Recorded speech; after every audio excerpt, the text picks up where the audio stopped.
I'm Nick Monticelli in the Local 4 newsroom with an update to the devastating attacks in Orlando. The shooter has been identified as Omar Mateen, and the number of dead is climbing. It is now 50. 50 people have been killed inside of that nightclub. Another 53 have been injured as the FBI begins to investigate this as a potential case of domestic or international terrorism.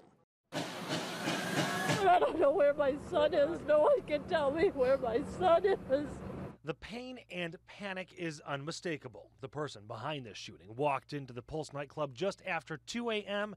and started firing randomly. He had an AR-15 rifle and a handgun. It was just one after another, after another, after another. And it could have lasted a whole song. I mean, because after everybody was out, the shootings were still going, and the cops were yelling, "Go, go, clear the area, clear the area." Police have identified the shooter as Omar Mateen, who was born in New York and lived in Port St. Lucie, Florida. Police are still working on motive, although Florida Congressman Alan Grayson says it's clear as the FBI is investigating this as an act of terrorism. I think it's more likely than not that it was an ideologically motivated attack. Right now, we don't have any direct information that he was associated with any particular group. The death toll is staggering. 50 people were killed inside of the club. Another 53 were injured. Some are still in critical condition. Because there are so many injuries, family members are having a hard time finding their loved ones. We don't know whether they're dead or whether they're alive or whether they're critical or whether... We don't know. There were approximately 30 hostages inside as well. Others were hiding wherever they could.